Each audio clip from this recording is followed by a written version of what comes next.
नमस्कार, मैं हूं संजय शर्मा। आप देख रहे हैं 4 PM न्यूज नेटवर्क। राजा परेशान है क्योंकि 2024 का चुनाव बहुत पास में आ गया है। राजा को चिंता हो रही है कि अगर 2024 में कुछ भी चूक हुई तो अब तक के सब किए धरे पर पानी फिर जाएगा। कभी नहीं देखा था कि चुनाव चल रहा हो बीच में और ईडी ताबड़तोड़ हमले कर रही हो। आम आदमी पार्टी के सारे नेताओं को जेल भेजने की तैयारी हो, बाकी मुख्यमंत्री का ईडी छापा मारने जा रही हो। राजस्थान के मुख्यमंत्री ने तो कमाल कर दिया कि ईडी के अफसरों को ही रिश्वत लेने में जेल भिजवा दिया। सत्ता का ऐसा संघर्ष, सत्ता का ऐसा घमासान आपने भी नहीं देखा होगा। आपको सालों बाद ऐसी राजनीति देखने को मिल रही होगी। कोई समझ नहीं पा रहा कि आखिर साहब इतना दुखी क्यों, इतना टेंशन में क्यों है। छोटे साहब इतना परेशान क्यों है। कौन सी राजनीति है जो उल्टी पड़ रही है। मेरे एस्ट्रोलॉजर हैं, मेरे ज्योतिषी हैं राजीव नारायण शर्मा जी। उन्होंने कहा था कि साहिब के सितारे गर्दिश में हैं और दिन पर दिन, हर दिन जो घटनाएं घट रही हैं वो भारतीय जनता पार्टी के खिलाफ जा रही हैं। कभी कभी कहावत है ना, जब दिन खराब होता है तो ऊंट पर बैठे आदमी को भी कुत्ता काट लेता है। जब समय खराब होता है, जब समय सही नहीं चल रहा होता है, जब ग्रह सही नहीं चल रहे होते हैं तो हालात ऐसी खराब होते हैं। 5 राज्यों के चुनाव नतीजों के 3 दिसंबर की तारीख धड़कने बढ़ा रही है। भारतीय जनता पार्टी के नेता, बड़े बड़े नेता इंतजार कर रहे हैं 3 दिसंबर का। वो चेहरा, वो मोदी जी का वो चेहरा जो हर चुनाव जिता देता था, अब उस चेहरे का जादू ढल रहा है। और कुछ राज ऐसे हैं जो भारतीय जनता पार्टी का तापमान बढ़ा रहे हैं।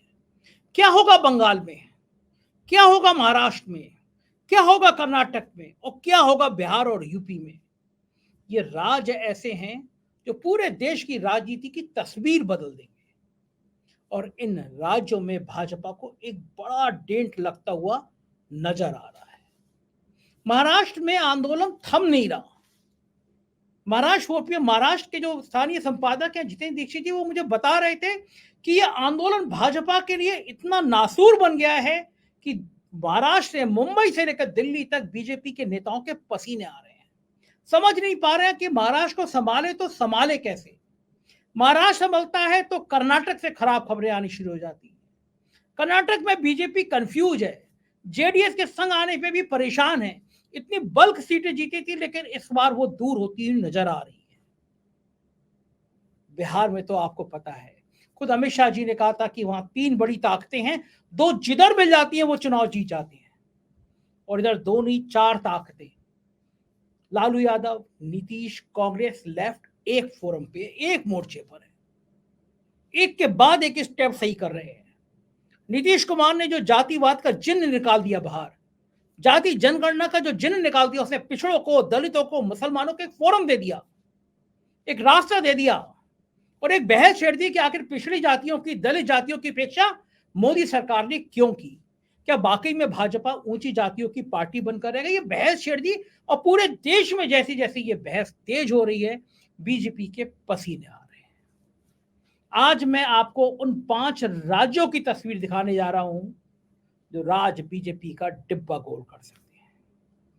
एक एक राज्य की समीक्षा करने जा रहा हूं और एक एक बेहतरीन पत्रकार के साथ करने जा रहा हूं। अमर उजाला समूह के सलाहकार संपादक हैं और देश के बहुत जाने माने पत्रकार हैं। तमाम बड़े टीवी चैनल को आप उनको देखते रहते हैं।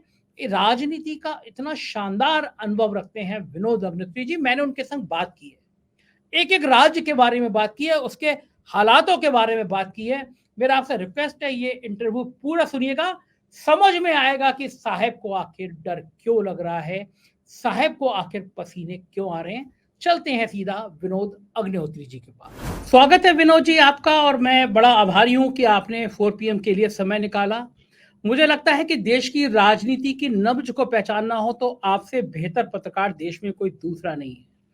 आप जिस तरह से आपने दर्जनों चुनाव कवर किए हैं, उससे पहले का तापमान देखा है, आपके कहानी उपन्यास में सारी चीजें, आपकी किताब में सारी चीजें सामने आ जाती हैं राजनीति की। मैं ये जानना चाहता हूँ, मेरे दर्शक ये जानना चाहते हैं कि पिछले 6 महीनों में जिस तरह देश की राजनीति बदली है, बल्कि मैं कहूंगा 1 साल में भारत जोड़ो यात्रा के बाद जिस तरह की राजनीति बदली है, क्योंकि 1.25 साल पहले तक कोई पूछता था तो ये कहता था कि मोदी के मुकाबले कौन, कोई चेहरा नहीं दिखता था। लेकिन अब इस भारत जोड़ो यात्रा के बाद जो तस्वीर बदली है, आपको लगता है कि अब लड़ाई 2024 में कांटे की पहुंच गई है, एनडीए जीतेगा या इंडिया जीतेगा, ये कह पाना मुश्किल है, आपको लगता है? देखिए, आज की तारीख में जो स्थिति है वो यही है कि नरेंद्र मोदी जी के नेतृत्व में भारतीय जनता पार्टी और एनडीए जो सत्ता में है, आम धारणा है कि आम धारणा ये है कि अभी उसको कोई चुनौती नहीं है। ये आम धारणा है, एक राय है। आप किसी से पूछिए लोगों से तो कहेंगे भाई नहीं नहीं, मोदी जी के सामने भी कोई नहीं है। 5 राज्यों के विधानसभा चुनाव हो रहे हैं, अगर पांचों राज्य बीजेपी मान लीजिए हार जाए तो भी लोग यही कहेंगे कि तो विधानसभा में नतीजा अलग होता है और लोकसभा का नतीजा अलग होता है।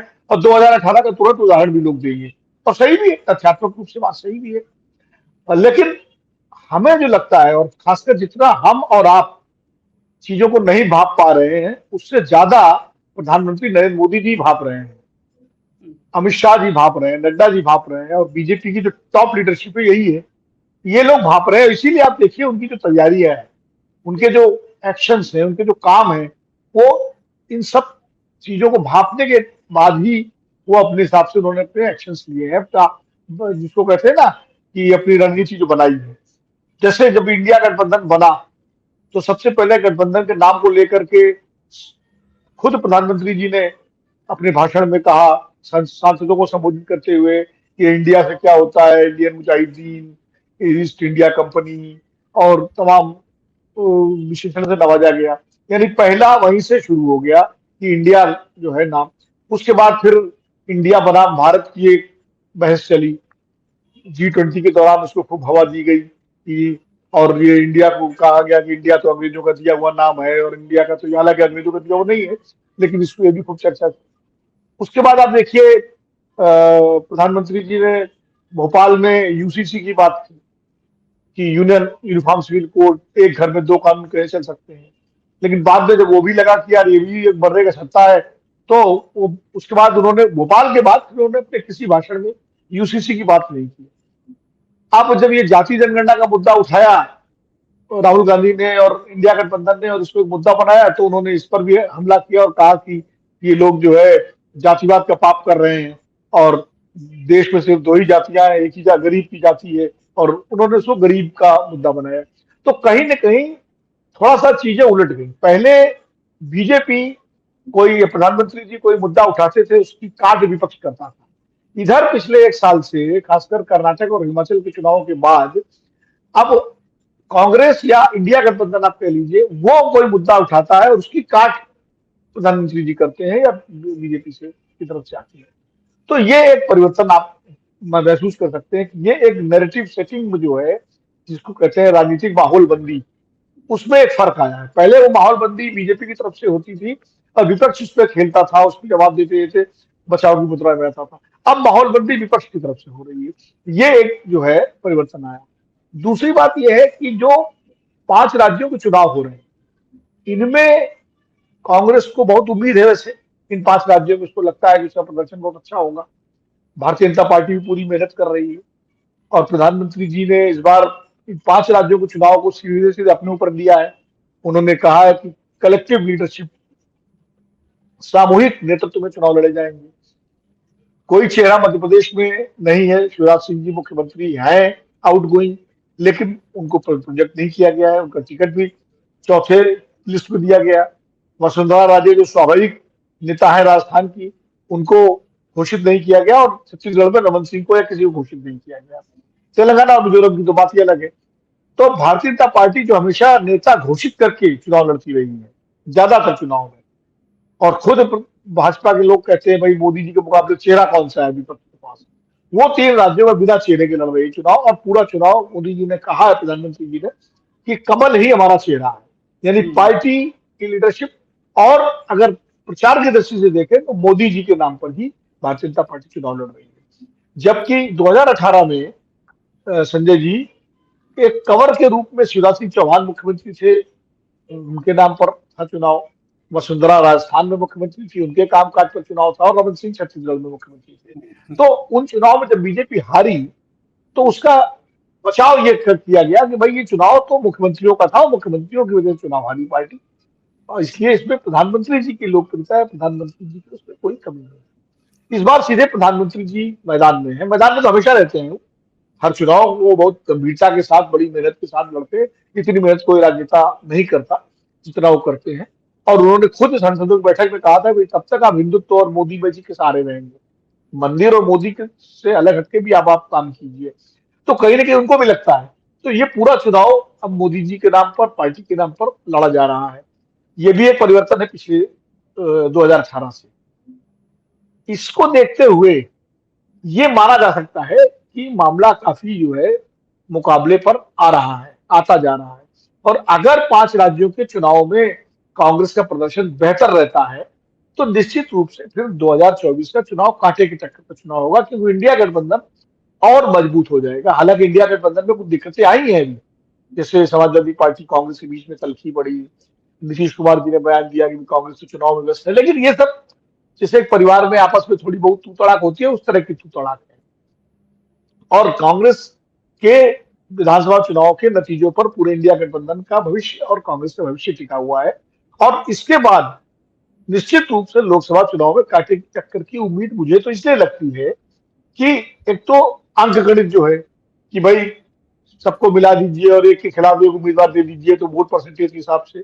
लेकिन इसके अलावा भी देखिए एक फर्क सीधे समझिए कि 2018 में, 2019 में जब लोकसभा का चुनाव हो रहा था तो 2 कारण थे। एक पुलवामा का फैक्टर और बालाकोट की स्ट्राइक, वो एक एडिशनल फैक्टर था जिसने कम से कम 50 से 60 सीटें बीजेपी की बढ़ाई थी। दूसरा फैक्टर ये भी था कि लोग मोदी जी को एक मौका और देना चाहते थे। आमतौर पर ये लोग मानने लगे हैं कि 5 साल अगर कोई सरकार गंभीरता से काम करती हुई दिखती है लोगों को लगता है कि नेता गंभीरता से काम कर रहा है, तो इसको एक मौका और देना चाहिए। इसीलिए मनमोहन सिंह को देखिए 10 साल का मौका दिया लोगों ने। इसीलिए शीला दीक्षित ने बहुत अच्छा काम किया तो 15 साल का मौका दिया। अरविंद केजरीवाल को भी दिल्ली में लोगों ने मौका दिया। भारतीय जनता पार्टी को 2003 से लेकर के लगातार 18 तक मतलब मौका दिया लोगों ने। 18 में उसका मोर्चा तमाम राज्यों में, मोदी जी को गुजरात में मौका मिला। तो लोग अब आमतौर पर मौका देते हैं। तो वो 2019 में वो भी एक फैक्टर था, उसने भी भारतीय जनता पार्टी की जीत और बढ़त में बड़ी भूमिका निभाई थी, पुलवामा और इसके अलावा। और लोगों को लगता था कि जो नीतियां, जो कार्यक्रम मोदी सरकार ने शुरू किए हैं उनके नतीजे आने में थोड़ा समय लगेगा, इसलिए इनको उस मौका देना चाहिए। अब 10 साल हो जाएंगे चुनाव, तो 10 साल का पूरा कामकाज और पूरे हिसाब किताब पर लोग विचार करेंगे और वो फिर सोचेंगे कि क्या अच्छा हुआ, क्या खराब हुआ। जिनको खराब लगेगा वो खिलाफ वोट देंगे, जिनको अच्छा लगेगा वो पक्ष में वोट देंगे। अब अच्छा मानने वालों की संख्या कितनी है और खराब मानने वालों की संख्या कितनी है, ये नतीजों से पता चलेगा। बिल्कुल बिल्कुल ठीक बात है विनोद जी, आपने बहुत सही से विश्लेषण किया। लेकिन एक चीज में मुझे बताइए, कुछ साल पहले तक एक चेहरा था प्रधानमंत्री जी का जो जादू था, वो प्रधानी का चुनाव भी जिता दिया करता था, वो जिला पंचायत का चुनाव जिता दिया करता था, विधायक का जिता दिया करता था, सांसद का जिता दिया करता था। क्या उस चेहरे में वो आकर्षण बचा है? कर्नाटक में प्रधानमंत्री जी ने इतनी मेहनत करी, इतनी रैली करी, इतने रोड शो किए, बजरंगबली याद किए, 30 जगह जमानत जब्त हो गई कर्नाटक में भारतीय जनता पार्टी की। तो जो चेहरा है, अगर ये रिस्क नहीं है, अगर इन 5 राज्यों में शिवराज को आगे नहीं किया, वसुंधरा को नहीं किया और कहीं हार हुई, तो ये नहीं माना जाएगा कि प्रधानमंत्री का चेहरे का वो जादू अब कम हो गया है, खत्म हो गया है? 2024 से बीजेपी को इतना बड़ा खतरा या इतना बड़ा नुकसान नहीं हो जाएगा फिर? देखिए संजय जी, चेहरा बहुत कुछ होता है, लेकिन चेहरा सब कुछ नहीं होता। वो किसी का पार्टी का हो, किसी का चेहरा हो। इंदिरा गांधी भी चुनाव हारी थी, बहुत बड़ा चेहरा थी, लेकिन हारी चुनाव। अटल जी चुनाव हार गए, बड़ा चेहरा थे। तो राजीव गांधी चुनाव हार गए, चेहरा थे। और इसलिए, लेकिन क्योंकि चेहरे के साथ साथ और चीजें भी जुड़ी होती हैं। तमाम सारे राज्यों में जो बड़े बड़े मुख्यमंत्रियों के चेहरे हैं, मुलायम सिंह यादव रहे हो, मायावती रही हूँ, लालू प्रसाद यादव, नीतीश कुमार, या और राज्यों में करुणानिधि, जयललिता, सब चुनाव हारे भी जीते। तो चेहरा सब कुछ नहीं होता है, चेहरा बहुत कुछ होता है। चेहरे के साथ साथ बहुत और तथ्य जुड़े होते हैं। निश्चित रूप से देखिए, मोदी, एक चीज मैं आज भी कहता हूं, मोदी जी की जो विश्वसनीयता है और भरोसा है उनके प्रति, वो अभी ऐसा नहीं हुआ है कि लोग मतलब बिल्कुल उनका टूट गया हो भरोसा। अभी भी जितने सर्वेक्षण आते हैं तो आप देखिए उनमें भी सबसे ज्यादा भरोसा है, सबसे ज्यादा लोकप्रिय चाहे नरेंद्र मोदी जी का है। लेकिन दूसरी तरफ आप ये देखिए कि जिन राहुल गांधी को लोग बिल्कुल पप्पू मान रहे थे, लोग पिछले, अगर सर्वेक्षणों में देखिए तो उनका कहीं कोई 5% आता था, कहीं 10%, कहीं 12%, अब वो 27% तक पहुंच गया उनकी लोकप्रियता। तो इसका मतलब मोदी जी का चेहरा अपनी जगह बरकरार है, लेकिन एक विकल्प के रूप में भी चेहरा उभर रहा है, और कोई माने या ना माने इस बात को। जैसे अक्सर एक आम धारणा है कि साहब मोदी वर्सेस राहुल का चुनाव हो जाएगा तो बीजेपी को फायदा हो जाएगा। ये बात ठीक है, 2019 तक ये बात बिल्कुल सही थी और सही साबित भी हुई। लेकिन भारत जोड़ो यात्रा के बाद राहुल गांधी ने जो अपनी पहचान बनाई है और जो छवि बनाई है, एक गंभीर राजनेता की उनकी छवि बनी है। जो उनकी पहले एक हल्के राजनेता की छवि थी वो बदल गई, और लोगों ने माना इस बात को।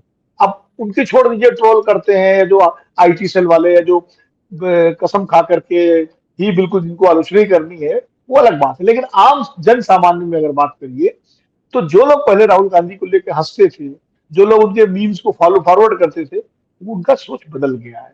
अब वो भले मोदी जी की आलोचना ना करें, भले मोदी जी की निंदा ना करें, भले मोदी जी के खिलाफ ना बोले, लेकिन अब राहुल गांधी को भी स्वीकार करने लगे। ये एक बड़ी उपलब्धि है विपक्ष की और कांग्रेस पार्टी की, कि राहुल गांधी को एक गंभीर राजनेता के रूप में लिया जाने लगा। और जिस तरह राहुल गांधी ने भारत जोड़ो यात्रा के बाद एक नया प्रयोग शुरू किया है कि वो सारे जो वर्ग हैं, जैसे वो कारीगरों के बीच में चले गए, खदान के बारे में चले गए, ट्रक ड्राइवरों के साथ चले गए, मोटर मैकेनिक क्या चले गए, धान रोपने लगे, तो अलग अलग जो सोसाइटी के जो आर्थिक वर्ग है उनको वो टारगेट करके जिस तरह उनके बीच में जा रहे हैं, और वो जो उनसे सीख रहे समझ रहे, उससे भी उनकी छवि में काफी इजाफा हो रहा है। कभी कुली बन गए, तो एक तरफ उनका शिक्षण भी हो रहा है, दूसरी तरफ वो मैसेज भी जा रहा है। तो कहीं ना कहीं एक वर्ग, एक बड़ा वर्ग देश में ऐसा तैयार हो रहा है जो राहुल गांधी को भी पसंद करने लगा है, और राहुल गांधी को भी एक विकल्प के रूप में देखने लगा है। वो संख्या उसकी ज्यादा है कम, ये मैं नहीं कह सकता क्योंकि मेरे पास कोई इसका विश्वस्त आंकड़ा नहीं है, लेकिन मोदी जी के सामने राहुल गांधी का एक चेहरा उभरने लगा है, और वो एक विश्वसनीय नेता के रूप में लोग, कम से कम समाज का एक बड़ा वर्ग उनको मानने लगा है। ये एक परिवर्तन है। अब ये हो सकता है कि क्या राहुल गांधी प्रधानमंत्री का चेहरा होंगे, क्या उनको घोषित किया जाएगा? मुझे नहीं लगता इंडिया गठबंधन का जो करेक्टर है, जिस तरह का गठबंधन है, उसमें किसी नेता को प्रधानमंत्री का चेहरा घोषित करेंगे। लेकिन प्रधानमंत्री का चेहरा ना भी घोषित किया जाए राहुल गांधी को, तो भी राहुल गांधी इंडिया गठबंधन के सबसे बड़े स्टार कैंपेनर होंगे, और मल्लिकार्जुन खड़गे उनके साथ होंगे, तो निश्चित वो नीतीश कुमार होंगे। तो और जिस तरह जातीय जनगणना का मुद्दा राहुल गांधी ने बड़े उससे उठाया है, क्या कहते हैं, बड़े आक्रामक तरीके से, और हर चुनाव सभा में वो इसी मुद्दे पर सबसे ज्यादा फोकस करते हैं। तो अब इसको लेकर के भी खासकर जो सामाजिक न्याय की शक्तियां हैं या वर्ग हैं, पिछड़े वर्ग, किसान वर्ग, उनके बीच में राहुल गांधी की स्वीकार्यता बढ़ रही है। ये मेरा अपना विश्लेषण है। विनोद जी, बात तो खैर सब कह रहे हैं कि राहुल गांधी का क्रेज बढ़ रहा है, राहुल गांधी की रैली में भीड़ बहुत ज्यादा आ रही है। मैं कुछ राज्यों की आपसे बात करना चाहूंगा, एक एक करके 2-3 राज्यों की बात करना चाहूंगा जो लोग मान रहे हैं कि 2024 का ये ताना बाना सब बिगाड़ देंगे। सबसे पहले मैं आता हूँ बंगाल में। बंगाल में आपको लगता है कि जितनी विजय मिली थी ममता बनर्जी की पार्टी टक्कर दे पाई थी भाजपा को, जितनी विजय मिली थी, क्या आज के हालातों में आपको लगता है कि बीजेपी उतनी सीटें वहां पे जीत पाएगी? देखिए, पश्चिम बंगाल में बीजेपी का प्रदर्शन पिछले चुनाव में बहुत बेहतर था। 18 सीटें उसने जीती थी, और 3 सीटों से, मतलब उसकी जो है पिछला परफॉर्मेंस उसका बहुत अच्छा, उसके 2014 का परफॉर्मेंस उसका अच्छा नहीं था, लेकिन 2019 का परफॉर्मेंस बहुत अच्छा, 18 सीटें उसका है। लेकिन विधानसभा चुनाव जब हुए और भारतीय जनता पार्टी जिस ताकत से लड़ी, खुद प्रधानमंत्री जी ने उस चुनाव में जाके जिस तरह कैंपेन किया, अमित शाह जी ने कैंपेन लगातार, नड्डा जी, सारे भाजपा के नेता, और ऐसा लग रहा था कि भाजपा सरकार बना ही लेगी। ये ठीक है, 3 सीट से 77 सीट तक पहुंच गई, ये ग्रोथ हुई उसकी। लेकिन अगर लोकसभा चुनाव से तुलना करें तो ये 126 सीटों पर वो जीती थी लोकसभा चुनाव में, विधानसभा की, तो वो आके 70 पे आके अटक गई, यानी आधे से के आसपास आ गई। तो कुल मिलाकर के ये एक संकेत ऐसा है कि इस बार का जो लोकसभा चुनाव, देखिए पिछली बार लोकसभा चुनाव, इस बार लोकसभा चुनाव में एक बुनियादी फर्क समझिए। 2018 में 3 राज्य जीतने के बाद कांग्रेस पार्टी को ये गुमान हो गया था कि हम पूरा देश अकेले जीत लेंगे। इसलिए उसमें खुद राहुल गांधी भी उसमें शामिल थे और उस समय के नेता सब जो थे, उन्होंने कोई सार्थक प्रयास नहीं किया एक विपक्षी गठबंधन बनाने का। और उनको लग रहा था कि जिसको आना है हमारे साथ हम तो जीत ही लेंगे, और वो चौकीदार वाला नारा लगा दिया और राफेल का मुद्दा उठा दिया, और ऐसा लगा कि पूरा देश राहुल गांधी के लिए चल देगा। लेकिन हुआ उल्टा। क्या हुआ? गठबंधन कोई था नहीं ढंग का, और अलग अलग विपक्षी दल लड़ रहे थे। ममता बनर्जी अकेले अलग लड़ रही थी।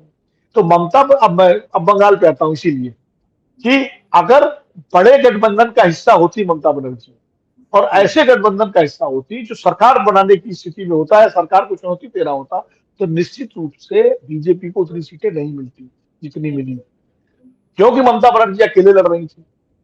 उनकी लड़ाई जितनी बीजेपी से थी उतनी कांग्रेस और सीपीएम से भी थी। तो जो वोटर है उसके मन में था कि ममता को अगर 42 की 42 सीटें भी जिता दो तो भी ना तो ये प्रधानमंत्री बन रही है, ना इनकी सरकार बन रही है। तो ऐसे में उनका जो हार्डकोर वोटर था वो तो निकला, लेकिन बाकी वोटर या तो बीजेपी के साथ चला गया कि भाई मोदी जी को एक मौका और देना है, फिर पुलवामा हो गया, फिर बालाकोट हो गया, और ये हुआ कि तो जो इस तरह का वोटर था जो फ्रेंड्स पे बैठने वाला, वो सब बीजेपी को चला गया और बीजेपी 18 सीटें जीत गई। इस बार क्या है? इस बार ममता बनर्जी इंडिया गठबंधन का एक मजबूत घटक है, एक ग्रैंड अलायंस का। वो अलायंस जो तमिलनाडु में भी है, वो अलायंस जो बिहार में भी है, महाराष्ट्र में भी है, उत्तर प्रदेश में भी है, मध्य प्रदेश, छत्तीसगढ़, पूरे देश में है 28-29 दलों का। तो वो गठबंधन सरकार बनाने के लिए एनडीए को, बीजेपी को चुनौती देगा सीधे सीधे। बनती है नहीं बनती है अलग बात है, लेकिन जो बीजेपी या एनडीए विरोधी वोट है वो उसको लगेगा कि एक बड़ा गठबंधन है जो सत्ता में आ सकता है, तो वो कंसोलिडेट होकर के उसको वोट देगा इंडिया गठबंधन को। और इंडिया गठबंधन का सबसे बड़ा चेहरा वहां ममता जी है, तृणमूल कांग्रेस है। तो मुझे लगता है इस बार बीजेपी को पुरानी परफॉर्मेंस दोहराने के लिए कड़ा संघर्ष करना पड़ेगा, और ममता जी इस बार जो है मुझे लगता है अपनी संख्या बंगाल में बढ़ा सकती है सीटों। ये बिल्कुल आपका जो आकलन है लगभग यही आकलन मेरा भी है और हमारे बाकी रिपोर्टर्स का भी है। मैं दूसरे राज्य पे आता हूँ, कर्नाटक। आपको लगता है कि कर्नाटक में बीजेपी को बहुत बड़ा डेंट पड़ने वाला है? देखिए, कर्नाटक विधानसभा के चुनाव को अगर देखें तो कर्नाटक की विधानसभा चुनाव का जो नतीजा है, 136 सीटें कांग्रेस ने जीती। कुछ लोग कहते हैं कि साहब 2018 में भी तो कांग्रेस ने सरकार बनाई। कांग्रेस हारी थी चुनाव वहां पर 2018 में, जीती नहीं थी। 100 शायद 22 या 23 सीटें उसकी थी 2013 में जो आई थी, उससे रह के उसकी सीटें 80 रह गई थी। तो कांग्रेस चुनाव हारी थी वहां पर, जेडीएस के साथ मिलकर उसने सरकार बनाई थी। तो और वो भी बीजेपी को सत्ता से रोका था उसने।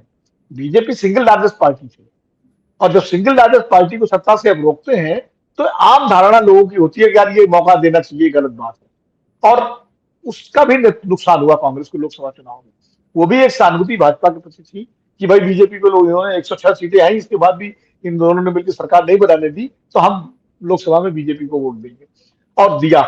और दूसरा क्या था कि जेडीएस और बीजेपी कांग्रेस का जो गठबंधन हुआ, अंकगणित के लिहाज से दोबारा अच्छा गठबंधन था, लेकिन जमीन पर वो गठबंधन वैसे ही हो गया जैसे अखिलेश और मायावती जी का उत्तर प्रदेश में हुआ था। ये वर्कर का गठबंधन नहीं हुआ, वोटर का गठबंधन नहीं हुआ, नेताओं का गठबंधन हो गया, क्योंकि गठबंधन की सरकार थी।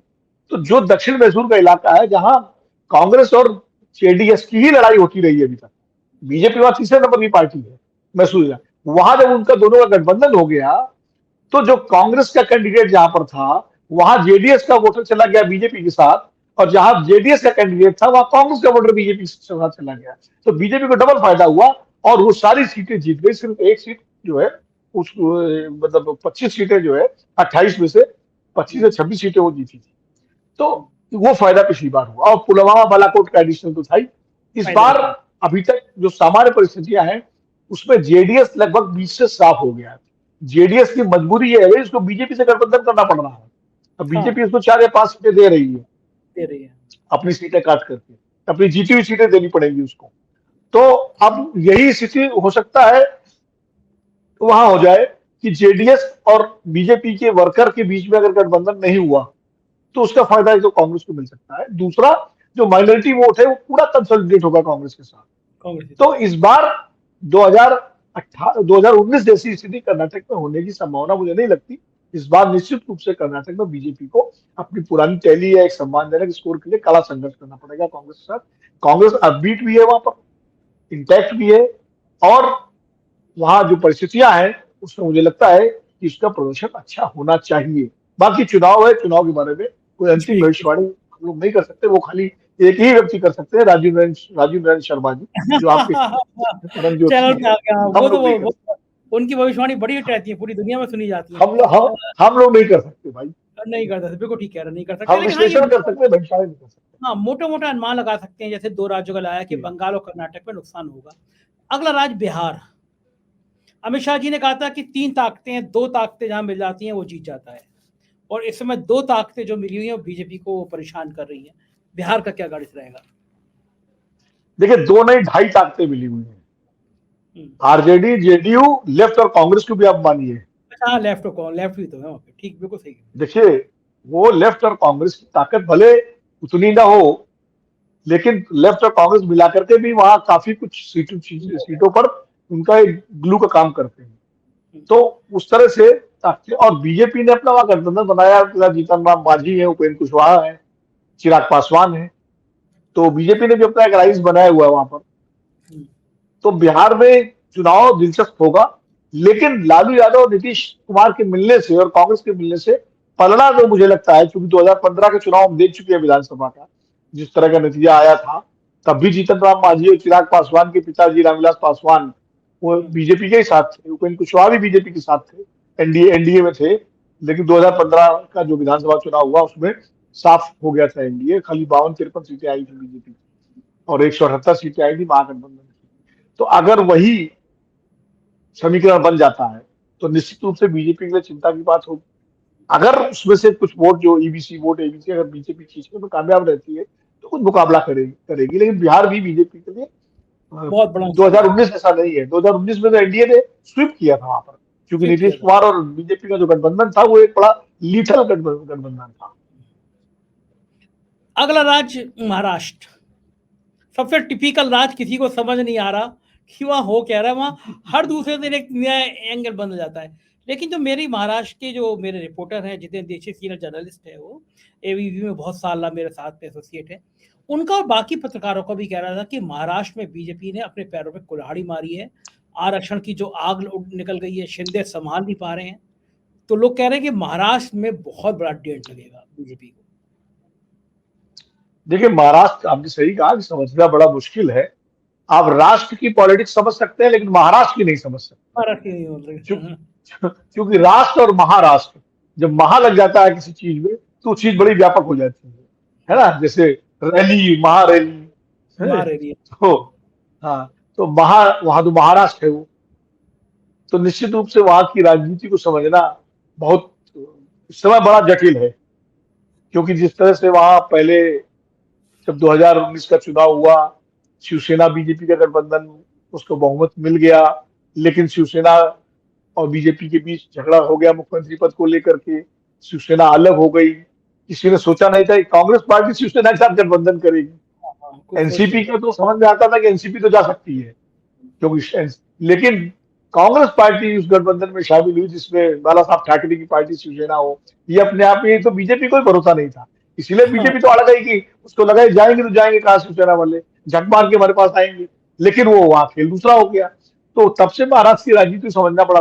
फिर अघाड़ी की सरकार पहले 3-4 दिन के लिए देवेंद्र फडणवीस मुख्यमंत्री बने, अजीत पवार उनके साथ गए, और उसके बाद फिर उनकी सरकार गिरी, मतलब उनको इस्तीफा देना पड़ा। उसके बाद अघाड़ी की सरकार बनी, करीब 1.5-2 साल सरकार चली। अचानक शिंदे साहब जो है निकल गए 50 विधायकों को लेकर के, और उसके बाद बीजेपी की एक उधार की सरकार बनी, डबल इंजन का एक इंजन वहां से तोड़ करके, शिवसेना का एक डिब्बा तोड़ करके और यहाँ फिट करके बीजेपी की रेलगाड़ी में एक डबल इंजन की सरकार बनी। और उसके बाद फिर एनसीपी का एक दड़ा आ गया। अब अजीत पवार इधर आ गए, और उनके साथ वो सारे लोग जो शरद पवार के बेहद विश्वस्त माने जाते हैं, प्रफुल्ल पटेल से लेकर के और छगन भुजबल, वो सब इधर आ गए। अब ऐसी स्थिति में महाराष्ट्र का क्या होगा? देखिए, संख्या बल की अगर आप बात करें, विधायक और सांसद टेक्निकली, तो उसमें बीजेपी के जो गठबंधन के सहयोगी हैं, अजीत पवार गुट, शिंदे गुट, शिवसेना का, ये भारी है। ज्यादा विधायक उनके पास, ज्यादा सांसद उनके पास। लेकिन संख्या बल में तो भारी है, लेकिन क्या जनसंख्या बल में भी भारी है? तो असली तो लड़ाई चुनाव में सड़क पर होगी, वो है जनसंख्या बल। और अगर जनसंख्या बल में भारी होते तो मराठा आंदोलन इतना उग्र रूप नहीं लेता। ठीक बात है, बिल्कुल ठीक बात है। ये बिल्कुल आप मान के चलिए, किसी भी राज्य में किसी भी सरकार के खिलाफ अगर इतना जबरदस्त आंदोलन होता है, इसका मतलब उस सरकार का जनता पर से पकड़ कमजोर हो गई है। मैं उदाहरण देता हूं आपको। अन्ना आंदोलन हुआ, मनमोहन सिंह की सरकार चली गई उस आंदोलन के बाद, और लोगों को महसूस हो गया कि सरकार अपनी पकड़ खो चुकी है देश में। जेपी आंदोलन हुआ, इंदिरा गांधी की सरकार की पकड़ कमजोर थी, इसलिए जेपी आंदोलन हुआ और इंदिरा गांधी की सत्ता गई।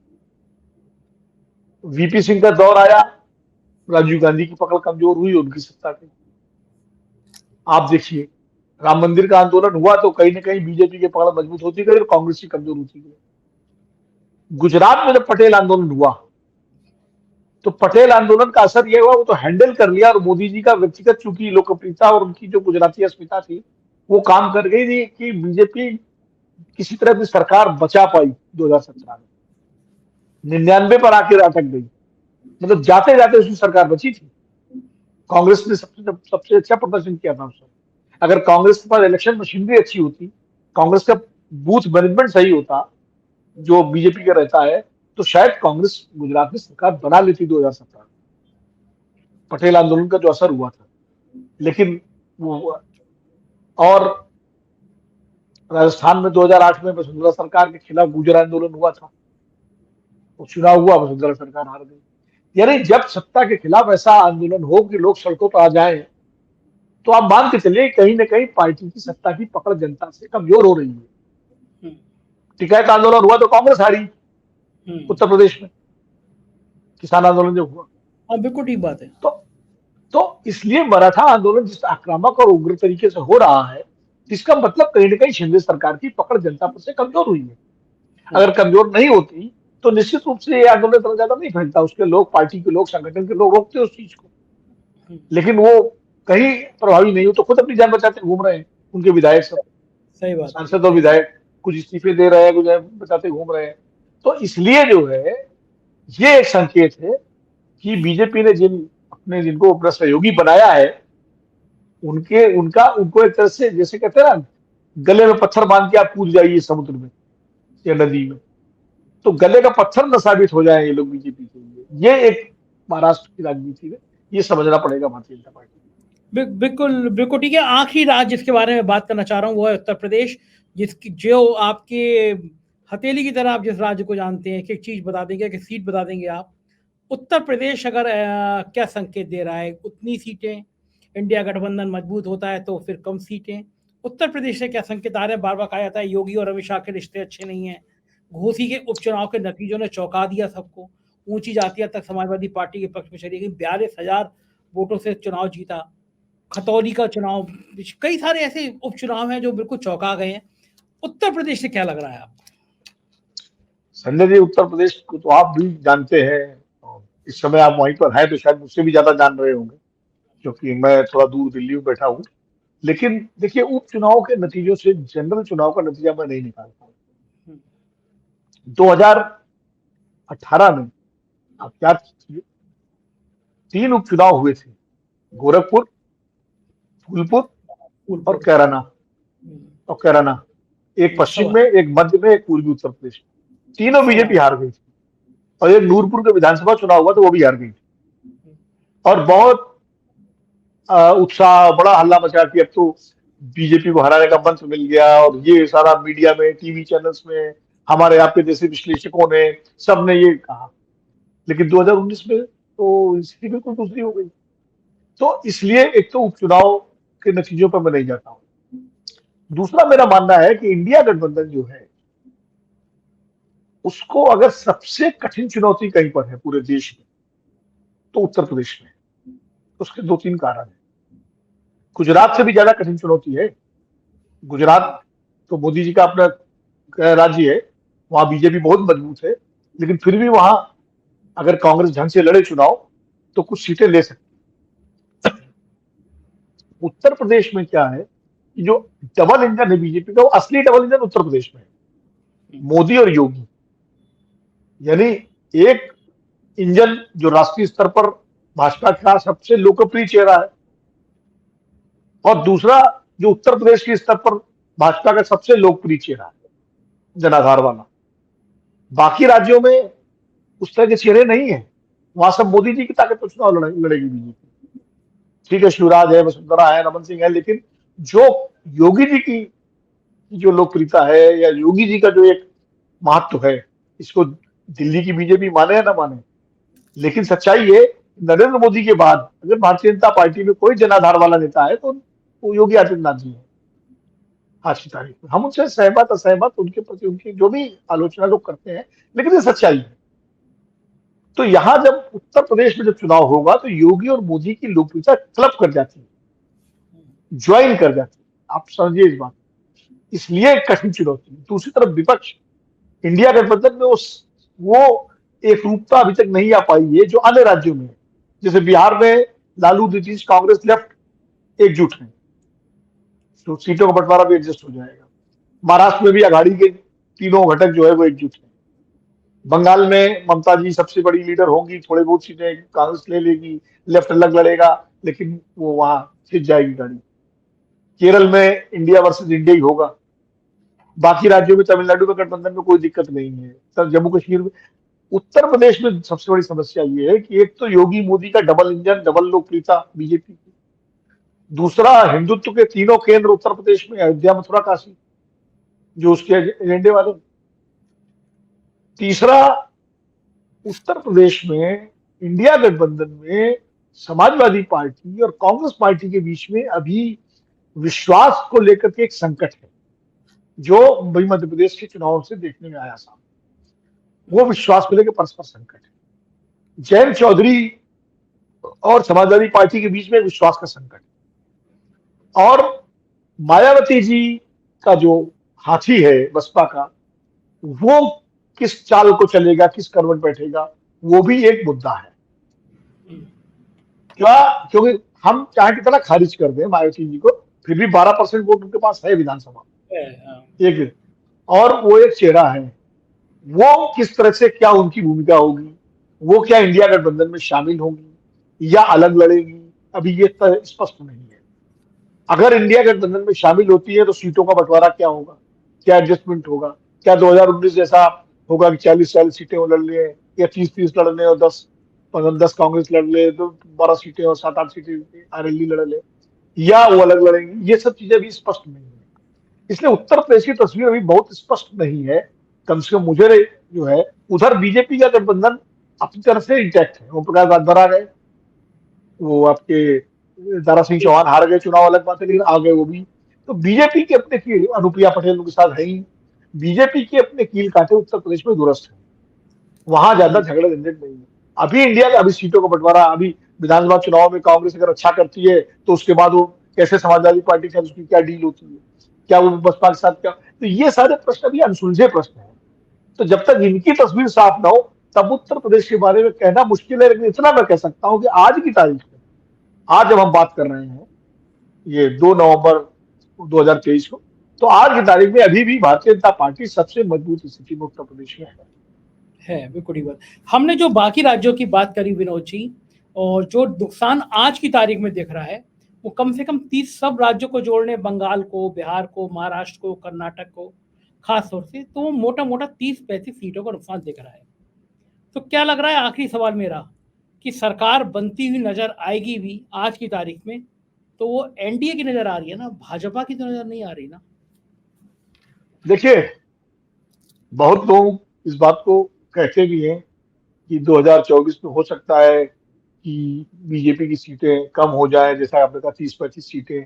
30-35 सीटें कम होने का मतलब 250 सीट के आसपास भारतीय जनता पार्टी 250-260 सीट पर रह जाए, तो सरकार तो उसकी बन जाएगी, लेकिन वो बीजेपी की नहीं होगी, एनडीए की होगी। लेकिन एक बात बताऊं आपको, अगर 250 सीटें आ गई बीजेपी की, तो भी मोदी जी ही प्रधानमंत्री होंगे। ये मान के चलिए 15-20-25 सीटें जुटाना बीजेपी के लिए मुश्किल नहीं है। और फिर इंडिया गठबंधन के कुछ गठबंधन घटक दल चल जाएंगे उधर, इसकी क्या गारंटी है? हाँ लेकिन अगर बीजेपी की सर लेकिन विनोद जी जो अगर चेहरा है अभी, मतलब एक अकेला सब पर भारी, उस पे तो फिर डेंट लग जाएगा ना। एक अकेला तो नहीं जिता पाया ना, फिर तो फिर सब तोड़ फोड़ केंद्र में आई, तो वो जो झटका है, वो तानाशाही है, वो जो डर आने की आदत है, वो तो फिर शायद कम हो जाएगी। नहीं, देखिए, टेंट लग जाएगा या कितना लगेगा, कैसा लगेगा, अभी कुछ कहना मुश्किल है। लेकिन इंडिया गठबंधन की सरकार तभी बन पाएगी जब भारतीय जनता पार्टी की सीटें 200 से नीचे हों। इसलिए इंडिया गठबंधन जो सोच रहे हैं कि 50 सीटें कम कर देंगे तो हम बना लेंगे, वो तब नहीं बन पाएगी। इंडिया गठबंधन की सरकार तभी बन सकती है अगर भारतीय जनता पार्टी का प्रदर्शन इतना खराब हो जाए कि उसकी सीटें 200 से नीचे आ जाए, 190, 195 के आसपास, 180 जो भी है, तब इंडिया गठबंधन की सरकार बन सकती है। 2004 की तरह एक गठबंधन सरकार बन सकती है कांग्रेस के नेतृत्व में, और वो चल सकती है। लेकिन अगर भाजपा की सीटें 250 के आसपास भी रही अगर, तो एनडीए की सरकार बन जाएगी, जैसा आप कह रहे हैं।